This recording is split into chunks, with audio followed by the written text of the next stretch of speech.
안녕하세요. 영원한 자주국방 정확한 국방 소식 전해드리는 한국 국방 뉴스입니다. 구독, 좋아요, 알림 설정 후원 감사합니다. 3년째 이어지는 러시아 우크라이나 전쟁에서 전차는 그 효용 가치를 여실히 증명해내고 있습니다. 특히 러시아 우크라이나 전쟁에서 로켓포와 드론 등 대전차용 방어무기에 대한 관심 증대는 전차가 가진 유용성이 여전하다는 방증으로 받아들여지고 있습니다. 전쟁에서 지상전은 전투 종결의 최종적 결정 요소가 되기 때문에 이를 수행하는 핵심 전력인 전차는 공중병기가 주목받는 현대에서도 중요한 역할을 하는 것입니다. 이에 전세계 각국에서는 최첨단 차세대 전차들이 개발되고 있습니다.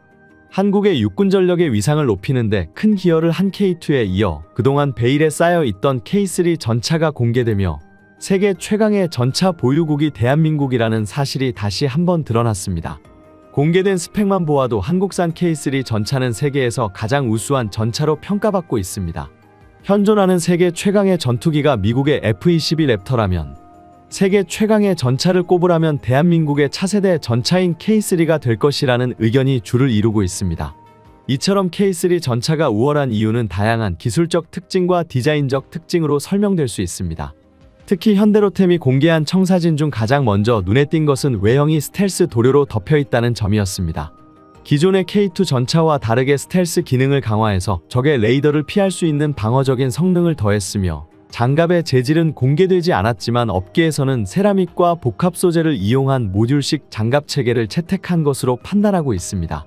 사실 전체에서 제일 중요한 요소 중 하나가 바로 장갑인데요. 장갑이 무겁다면 방어적으로 좋을 수 있지만 기동력이 현저히 낮아지기 때문에 빠른 전장 투입이 어렵다는 치명적인 단점이 있습니다. 물론 너무 가벼운 것만 사용한다면 방어력에 무제가 생길 수밖에 없습니다. 그렇기 때문에 새로운 세대의 전차 장갑은 방어 능력과 함께 무게가 가벼워야 하며 그에 가장 적합한 소재가 세라믹이라고 언급되는 것입니다. 또한 주포의 성능도 강화되었다는 사실이 밝혀졌습니다. 기존 120mm 포에서 더 커진 130mm 활강포로 변경되었습니다. 활강포는 한 포 내부에 강선이 없는 포를 뜻하며 주포가 커졌다는 것은 파괴력 역시 증가했다는 것을 의미합니다. 전문가들의 말에 따르면 관통력은 이전에 비해 50% 이상 증가할 것이라고 보여지는데요. 이 자체로도 놀라운 상황입니다. 그런데 더 놀라운 것은 한국국방과학연구소에서 개발 중인 화학추진제에 전기에너지를 더한 전열화학포 형태의 전자기 보호 설계가 변경될 것이라고 추측되고 있으며 사격을 지원할 수 있는 원격 사격 통제 체계인 RCWS도 탑재되었다고 알려졌습니다. 전열화학포는 장약의 연소에서 뿜어져 나오는 화학에너지를 전기에너지로 제어하여 탄체를 가속하기 때문에 포탄을 레일건에 버금가는 속도로 발사할 수 있습니다. 일반 화포와 레일건의 장점을 모두 가지면서도 훨씬 다양한 탄종을 운용할 수 있고 전력 소모량도 훨씬 적습니다. 그러면서도 장약 연소를 보다 정밀화하여 관통력을 비약적으로 상승시킬 수 있죠. 전열화학포는 상당한 연구가 필요하며 미국조차도 오래전 개발했지만 아직 양산계획조차 잡지 못하고 있을 정도입니다. 하지만 한국은 해당 실험에 박차를 가하며 성과를 내고 있습니다. 물론 실험만 된다면 세계 최초의 전차, 영국의 마크1이 꿈꿨던 육상 전함을 드디어 실현할 수 있는 기술인데요. 하지만 이건 어디까지나 이상적인 얘기며 전열화학포를 전차에서 운용하기란 쉬운 일이 아닙니다. 우선 반동이 강해질 수밖에 없기 때문에 55톤 내외인 전차의 무게로 반동을 감당하기 어렵습니다. K3의 경우 대한민국 지상 무기체계에 따라 자주도하를 염두에 둘 수밖에 없기 때문에 중량을 55톤 이상으로 올리기 어렵습니다. 그렇기에 모듈식 장갑이 세라믹과 복합 소재를 이용해 최대한의 경량화를 추구하는 것도 이 때문인데요. 하지만 전열화학포의 단점도 만만치 않기 때문에 실제로 적용될지는 시간을 가지고 더 지켜봐야 할 것 같습니다. 또한 K3 전차는 무인화에 대한 방향성도 찾아볼 수 있는데요. 원격 사격 통제 시스템이 있기에 사수가 외부로 신체를 노출시키지 않고 안전하게 사격하는 것이 가능합니다. 이로써 K3는 레이저건과 함께 다목적 미사일과 같은 무인 포탑 형태로 작동할 수 있게 된다고 보여집니다. 또한 K3는 소형 전술 드론을 탑재하고 있으며 이러한 소형 드론으로 인해 전차 자체의 최대 약점이라 할 수 있는 정찰과 대공 방어 능력을 획기적으로 강화했습니다. 더더욱 완벽해졌다고 할 수 있는 성능 중 하나인 능동방어 체계는 미래형 전차의 필수라고 불리는 성능입니다. 능동방어 체계란 레이더를 통해 미사일이나 드론을 탐지하고 요격하는 시스템입니다. 이번 우크라이나전으로 인해 미사일이나 드론으로 전차가 쉽게 파괴될 수 있다는 것을 확인했으며 이로 인해 한국은 물론 해외 각국에서도 이를 효율적으로 방어하기 위한 능동 방어 체계에 대한 중요성이 더욱 부각되고 있다는 사실을 주목해야 합니다. 또한 전차를 움직이는데 가장 핵심적인 동력 계통으로 수소에너지 기반 전동화 장치가 거론되고 있는데요. 이는 차세대 전차 체계에 적합하게 개발되어 나가고 있다는 것을 알 수 있습니다. 전차의 기본 중량이 상당하기 때문에 이를 감당하기 위해서는 강력한 동력 체계가 바탕이 되어야 하지만 이에 대한 정보는 정확히 공개된 바 없습니다. 궤도는 이미 매듭 장갑차에서 사용되는 고무 소재로 채택될 확률이 높습니다. 고무 궤도는 기존과 대비해 무게가 가볍고 소음이 적어 스텔스 기능에 유리하다는 장점을 가지고 있습니다. 현재 이러한 계획을 바탕으로 K3가 제작된다면 미국과 독일의 경쟁 모델을 압도하는 성능을 가지게 될 것이며 이는 세계 전차 시장에 지각 변동을 불러올 것이라는 평가가 쏟아지고 있습니다.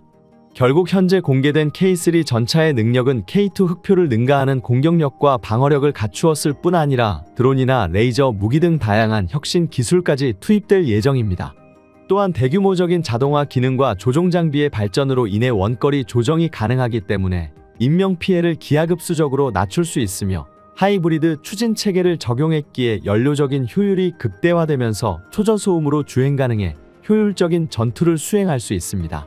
또한 부무장으로 원격 사격 통제 체계와 레이저포, 다목적 미사일, 소형 드론의 APS까지 탑재하여 독일이나 미국에 뒤처지지 않는 차세대 전차를 개발할 예정인데요. 트렌드를 반영해 두세 명의 캡슐형 승무원실을 갖춘 것도 특징입니다. 무인화 및 자동화를 위해 K3는 소형 인원으로 관리 및 통제가 가능하도록 많은 부분에서 기존 전차와 다른 설계가 적용되었습니다.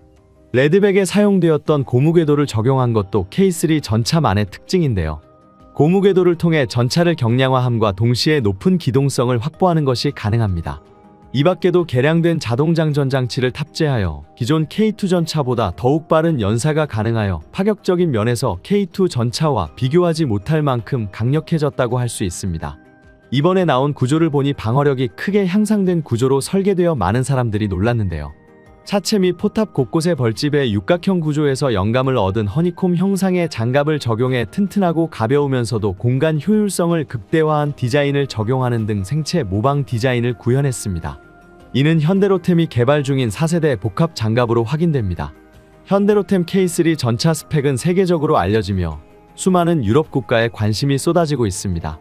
유럽 내에서는 한국산 무기의 유럽 진출을 막고 싶어하는 국가들도 있으나 한국산 차세대 무기의 강력함을 한눈에 알아본 국가들은 한국산 무기를 가지는 국가가 강대국이 될 것이라는 것을 인지하고 있습니다. 특히 한국의 K3 전차에 인공지능이 탑재된다면 더욱 무시무시한 위력을 자랑하게 될 것으로 보이는데 대한민국은 이미 인공지능 조종사를 개발하는 등 인공지능 부분에서 놀라운 위력을 보여주고 있습니다. 실제로 한국 방위산업에 높은 관심을 보이는 만큼 한국산 장갑차와 전차 무기에 대한 해외 반응은 상당히 호의적입니다. 특히 폴란드 전차병들은 K2 전차를 사용할 때부터 기고만장한 모습을 보였습니다. 유럽에서 진행한 드래곤 24 훈련에서 세계 탑클래스 전차들이 모였습니다. 폴란드는 한국의 K2PL, 독일은 레오파드, 미국은 에이브람스, 프랑스는 르클레르, 영국은 챌린저 등 자신들의 대표적인 전차를 동원하여 훈련에 참여하는 것이죠. 그런데 기동주행에서 우리 한국산 K2 전차가 놀라운 힘을 발휘했습니다. 굉장히 가파른 몇 킬로미터가량의 경사로와 고개들을 쉬지 않고 한 번에 올라가 버린 것입니다. 가파르고 험난한 골짜기는 쉽게 가기 힘들어 전차로도 지그재그 모양을 그리며 올라가야 하는데 한국산 K2만이 직선으로 한 번에 올라가 버린 것입니다. 다른 서방 전차들은 흉내도 못 내는 성능을 내는 K2 전차를 가진 폴란드 전차병들은 기고만장해지며 콧대를 높였습니다. 심지어 가파른 골짜기는 올라가는 도중 한번 멈춰서면 더 오르기가 힘들어집니다.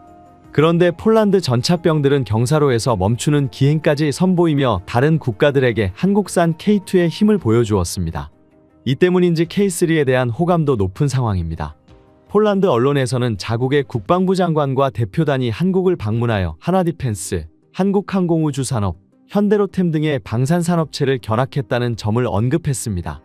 한국산 무기는 매우 우수했으며 방문 기간 동안 폴란드와 한국 고위 인사들은 무기 수출 및 무기 개발에 관한 협력 협정에 서명했으며 가장 놀라운 것은 한국산 K2 흑표가 서양 대부분의 주력 전차보다 저렴하다는 것이었습니다.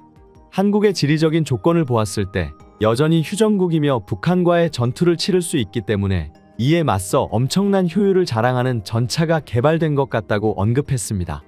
또한 K2 전차는 비싸지 않지만 중국산 전차를 단번에 능가할 수 있다며 K3 전차까지 개발이 완벽하게 끝난다면 한국은 세계에서 제일 가는 육군 전력을 보유하게 될 것임을 언급했습니다. 폴란드 언론에서 언급한 한국산 K3에 대한 관심은 날로 높아지고 있는데요. 유럽 일부 군사 전문가들은 특히 차체 전면과 측면 포탑 측면의 벌집 모양 구조물에 대한 관심을 보였습니다. K3 포탑 측면의 벌집 모양 구조물은 66mm 유견장 연막탄 발사기를 대체하여 다형 역차장 연막탄을 발사하는 장치입니다. K2 흑표의 소프트킬 능동 방호 장치에 사용되는 MSLG는 가시광선은 물론 자외선과 적외선 대역까지 불투과성을 갖추고 있으며 팽창 흑연을 첨가해 밀리미터파 대역 전파까지 흡수 산란시킬 수 있는데요. 쉽게 설명하자면 시각 열탐지 장비부터 레이더까지 모두 기만할 수 있다는 뜻입니다. 전차를 둘러싸고 있는 일종의 강력한 차단막이 될 예정입니다. 동시에 포탑 역시 무인 포탑론이 제기되는 만큼 통합적인 방어력 체계와 피탄 면적을 줄이기 위한 조치로 무인 포탑을 채택할 예정입니다. K3가 확실한 4세대 전차임을 보여주는 장점들도 있습니다. 버슬형으로서 포탄 길이에 제한이 거의 없고 새 장비를 마음껏 늘릴 수 있다는 장점이 있습니다. 또한 피격 시에도 생존성을 대폭 보장받을 수 있는데요. 버슬형 탄약고가 터져도 포탑 자체는 무사할 가능성이 높아지는 것입니다. 현재 세계적으로 높은 인기를 끌고 있는 K2 자리를 이제는 차세대 스텔스 전차인 K3가 대신하며 대한민국 육군 전력을 한 단계 더 높여줄 것으로 보입니다. K3 전차는 K2 흑표 전차를 가뿐히 뛰어넘는 공격력 방어력을 갖추었을 뿐만 아니라 다양한 혁신적 기술이 투입됩니다. 육군 전력에 있어서만큼은 대한민국은 세계 최강의 방산 기술력을 가지고 있습니다. 한국은 험난한 산지가 70% 이상이며 여름에는 고온다습, 겨울에는 엄청난 추위를 견뎌야 합니다. 이는 방위산업의 관점으로 보았을 때 굉장히 까다로운 요건을 갖춰야 하며 혹독한 훈련에 적합하다고 할 수 있습니다. 그렇기 때문에 더더욱 한국산 무기가 빛날 수 있었던 것입니다. 대한민국의 신형 전차는 한국을 먹여 살리고 한국을 수호하는 새로운 우리의 방산무기가 될 것입니다. 지금까지 한국 국방 뉴스 시청해주셔서 감사합니다. 구독, 좋아요, 알림 설정 해두시면 언제나 좋은 소식 전해드리겠습니다. 즐거운 하루 보내세요.